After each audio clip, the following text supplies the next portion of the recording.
दोस्तों, कहते हैं कि दुनिया में मन सबसे ज़्यादा शक्तिशाली चीज़ होती है। अगर किसी चीज़ को तुम पूरे मन से चाह लो तो तुम उसे हासिल कर सकते हो। यह मैं नहीं कहता, यह सभी महापुरुषों का कहना है।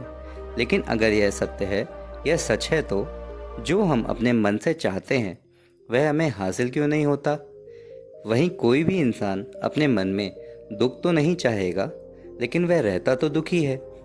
हर इंसान अपने मन से तो कामयाब होना चाहता है, खूब पैसा कमाना चाहता है, लेकिन फिर भी वह कामयाब नहीं होता। भला ऐसा दुनिया में कौन इंसान होगा जो अपने मन में यह चाहेगा कि मैं नाकामयाब रहूं या मैं पैसा ना कमाऊं? सोचने की बात है। तो इसमें दो चीज़ निकल के सामने आती है। या तो वह महापुरुष गलत हैं जिन्होंने यह बात बोली कि मन में चाही हुई चीज़ हासिल हो जाती है, या फिर हम गलत हैं। आज की कहानी जो मैं आपको सुनाने वाला हूँ उसमें आपको एक ऐसा मंत्र मिलेगा जिससे आप यह समझ पाएंगे कि अपने मन से कोई भी चीज़ कैसे करवाई जाती है, मन में किसी भी बात का बीज कैसे बोया जाता है। यह इस कहानी से आपको अच्छी तरह से समझ में आ जाएगा और इससे आप यह भी समझ पाएंगे कि आकर्षण का नियम, लॉ ऑफ अट्रैक्शन, कैसे काम करता है। कहानी छोटी सी है लेकिन बहुत ही गहरी है। इससे पहले कि आप इस कहानी में खो जाएं, इस चैनल को सब्सक्राइब जरूर कर लें। तो चलिए कहानी को शुरू करते हैं। एक बार की बात है, एक आदमी के जीवन में सिर्फ दुख ही दुख थे।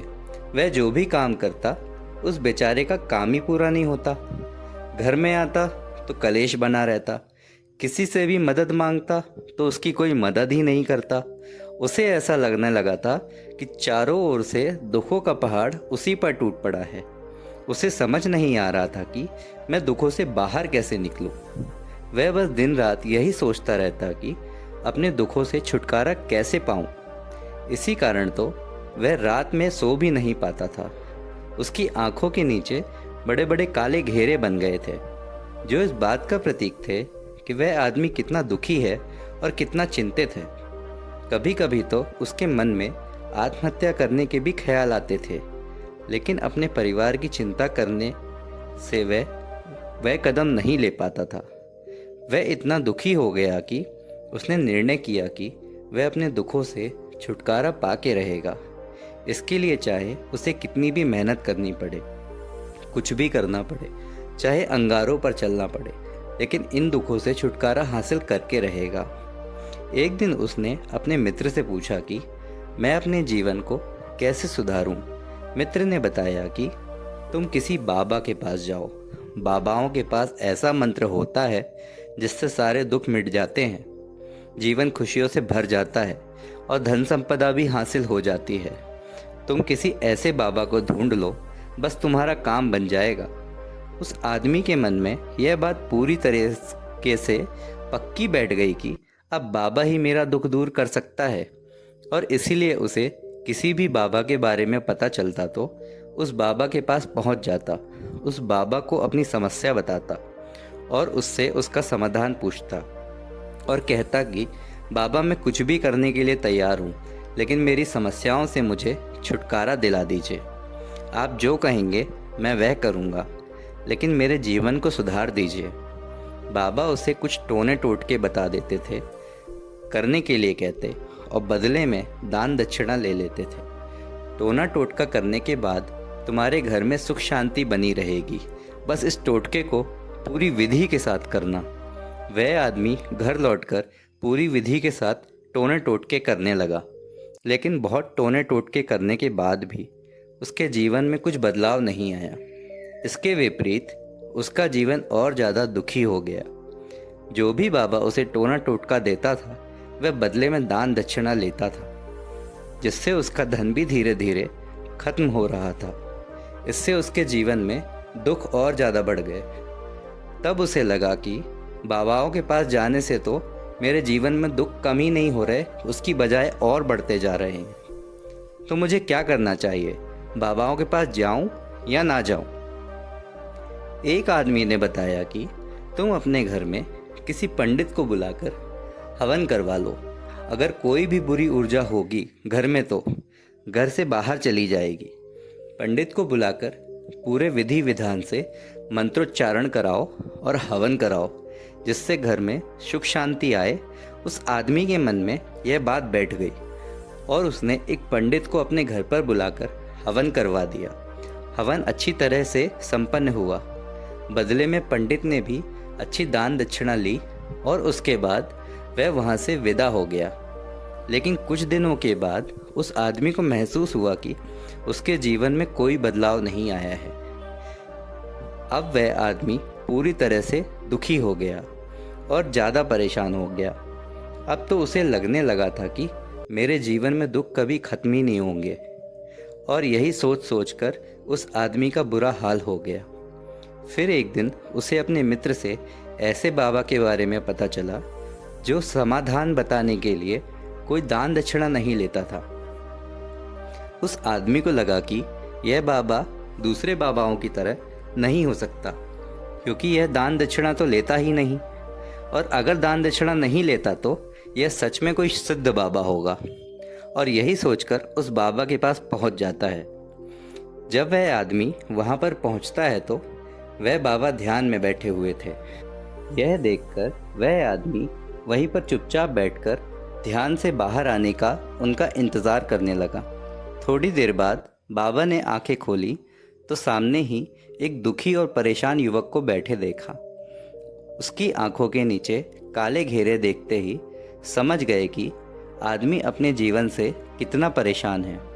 उसे संबोधित करते हुए बाबा ने पूछा कि बच्चा, क्या चाहते हो? बाबा के पास क्या लेने आए हो? उस आदमी ने कहा कि बाबा, मैं अपने जीवन से बहुत परेशान हूँ। मैंने दुखों को दूर करने के लिए बहुत सारे रास्ते अपनाए, हर तरकीब करके देखी, जो भी किसी बाबा ने मुझे बताई वह हर काम किया जो किसी भी इंसान ने मुझसे करने को कहा, लेकिन मेरे दुखों में कोई कमी नहीं आई। बाबा, इसके विपरीत मेरे जीवन में दुखों की बढ़ोतरी हो गई। मुझे समझ नहीं आ रहा है कि मैं क्या करूं। कभी कभी तो मैं आत्महत्या करने की सोचता हूं, लेकिन अपने परिवार की सोचकर मैं यह कदम नहीं उठा पाता। मैंने आपके बारे में बहुत सुना है बाबा, और मैं बहुत उम्मीद के साथ आपके पास आया हूं। कृपया करके मुझे कोई ऐसा मार्ग बताएं जिससे मुझे अपने दुखों से छुटकारा मिल जाए। मैं अपने दुखों से छुटकारा पाने के लिए कुछ भी करने को तैयार हूँ। आप मुझे कोई भी रास्ता बताएं, रास्ता कितना भी कठिन क्यों ना हो, मैं उसको पार करके रहूँगा। बाबा ने महसूस किया कि आदमी तो सच में बहुत परेशान है। बाबा ने उसकी बात सुनकर कहा कि बच्चा, दुखों को दूर करने के लिए मंत्र ऐसे नहीं मिलते। मंत्र पाने के लिए कुछ करना पड़ता है। तुम कुछ कर सकते हो?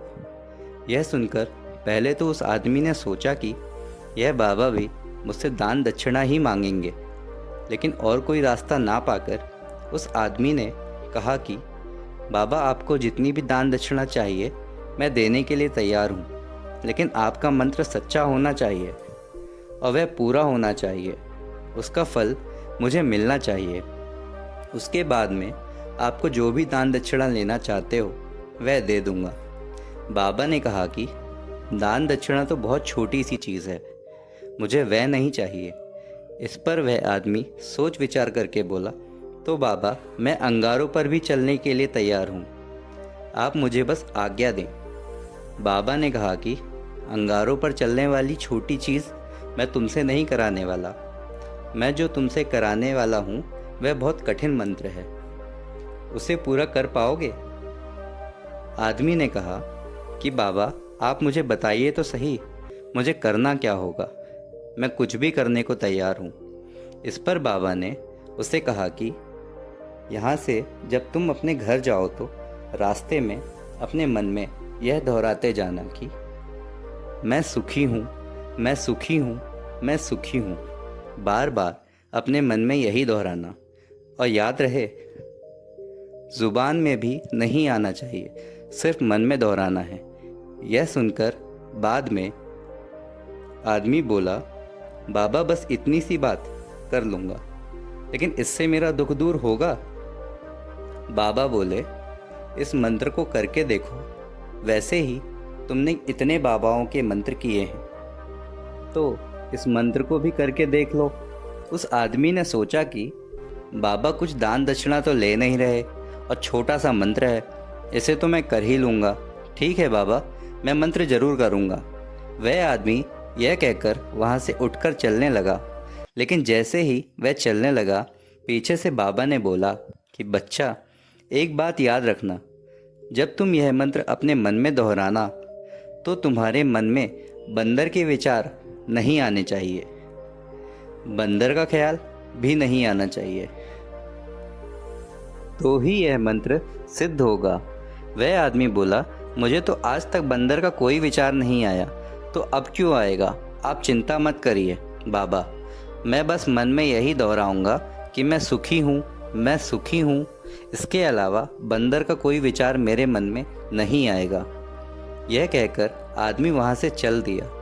वह अपने मन में मैं सुखी हूँ, मैं सुखी हूँ यह दोहराता हुआ थोड़ी दूर ही चला था कि उसके मन में अचानक बंदर का ख्याल आ गया। बंदर का ख्याल एक बार आया और चला भी गया, लेकिन उस आदमी ने सोचा कि आज तक तो मुझे बंदर का कोई विचार नहीं आया, यह आज बंदर का विचार क्यों आ गया? और ऐसा सोच के उसने उस बंदर के विचार को पकड़ लिया। वह भूल गया कि मुझे क्या मंत्र दोहराना है और वह बंदर के बारे में सोचने लगा। जब थोड़ी देर बाद उसे फिर से होश आया तो वह फिर से अपना वही मंत्र दोहराने लगा जो बाबा ने उसे बताया था, मैं सुखी हूँ, मैं सुखी हूँ। लेकिन अचानक से उसके सामने एक बंदर दिखाई दिया और यह देखकर उसके मन में फिर से बंदर का विचार उठ गया और वह अपने अंदर से उस विचार को बाहर फेंकना चाहता था। वह चाहता था कि मेरे अंदर किसी भी तरह का बंदर का विचार ना आए, लेकिन उसके सामने तो बंदर ही दिखाई दे दिया। ऐसे ही जद्दोजहद करते वह घर पर पहुंच गया। घर पर पहुंचने के बाद अपनी पत्नी को कहा, हे बंदरिया, मुझे खाने में बंदर परोस दो। और जब उसने सुना कि उसने क्या बोल दिया तो वह अपने बाल नोचने लगा और दीवारों में सर मारने लगा कि आज तक मुझे बंदर का कोई विचार नहीं आया और आज मुझे यह क्या हो गया कि मुझे हर जगह बंदर ही बंदर नज़र आ रहे हैं। यह कैसी माया है? यही सोचकर वह रात भर सो नहीं पाया। रात भर करवटें बदलता रहा और सुबह उठकर सीधे उसी बाबा के पास पहुंच गया और उसके चरणों में गिरकर कहा कि बाबा, पता नहीं क्या चमत्कार हो रहा है, आज तक मुझे बंदर का कोई विचार नहीं आया, लेकिन कल से जब से आपने मुझे कहा कि बंदर का विचार नहीं आना चाहिए, तब से मुझे हर जगह बंदर ही बंदर नज़र आ रहे हैं। उस आदमी ने कहा कि बाबा, मुझे तो आपके पीछे पेड़ पर बैठा हुआ बंदर भी फल खाता हुआ दिखाई दे रहा है। क्या हो रहा है बाबा मेरे साथ? यह सुनकर बाबा हंसने लगे। बच्चा, मन का जाल एक ऐसा जाल है जिससे समझ पाना इतना आसान नहीं है। बंदर तो तुम्हारे रास्ते में पहले भी आते थे। जब तुम मेरे पास आए थे वह तो इन्हीं पेड़ों पर घूम रहे थे, लेकिन तब तुम्हारे ध्यान में यह बंदर नहीं था। तब तुम्हारे ध्यान में सिर्फ अपने दुख थे। इसके बाद बाबा ने उसे बताया कि बच्चा, हम जिस चीज़ से भी दूर भागना चाहते हैं वह हमारे मन में बहुत गहरे में प्रविष्ट हो जाती है और वह हमारे अंतर मन में समा जाती है। असल में हम जिस चीज़ से भी छुटकारा पाना चाहते हैं उससे छुटकारा इसीलिए पाना चाहते हैं वह हमारे साथ बहुत गहरे से जुड़ी हुई है और हम जितना ही उससे छुटकारा पाना चाहते हैं उतना ही गहराई हमारे मन में बैठी चली जाती है और आखिरकार वह हमारे अंतर मन में छा जाती है। ऊपर से तो हम चाहते हैं सुखी होना कि मैं सुखी हूँ, मैं सुखी हूँ। हमारे होंठ भी यही बोलते रहते हैं, लेकिन हमारे मन में दुख समाया होता है। हमारे विचारों में, हमारे मन में हमें दुख ही दुख दिखाई देते हैं। इसीलिए अपनी ज़ुबान से बार बार यह बोलने से कि मैं सुखी हूँ, मैं सुखी हूँ, सुखी नहीं होंगे जब तक यह मंत्र हमारे अंतर्मन में प्रवेश नहीं होगा। इस पर उस आदमी ने पूछा कि बाबा, लेकिन यह मंत्र हमारे अंतर्मन में प्रविष्ट कैसे होगा? यह सुनकर बाबा ने कहा कि बच्चा, अपने दुखों से लड़ना बंद करो। जब तक कि तुम अपने दुखों को दूर करने की सोचते रहोगे, तब तक वह दुख तुमसे चिपके रहेंगे। तब तक वह तुम्हारे अंतर्मन पर अपना राज जमाए बैठे रहेंगे। और जिस दिन तुम उन दुखों के बारे में सोचना ही छोड़ दोगे, दुखों से छुटकारा ही नहीं पा जाओगे, उसी दिन से तुम्हारी ज़िंदगी से दुख गायब हो जाएंगे। कि किसी भी चीज़ से छुटकारा पाने के लिए हमें उस चीज़ के बारे में सोचना पड़ता है, और हम कितना ही उस चीज़ के बारे में सोचते हैं, उतनी ही गहरी हमारे मन में प्रविष्ट होती चली जाती है। हम अधिकतर समय दुखों के बारे में ही सोचते हैं। हम यही सोचते हैं कि हमारे जीवन में दुख है और हमें इससे छुटकारा पाना है। इसी वजह से बार बार सोचने से वह दुख हमारे अंतर्मन में प्रविष्ट हो जाता है और हमें एहसास भी नहीं होता। इसीलिए अगर तुम दुखों से छुटकारा पाना चाहते हो तो दुखों से छुटकारा पाने के बारे में सोचना छोड़ दो। तुम्हें दुखों से छुटकारा मिल जाएगा।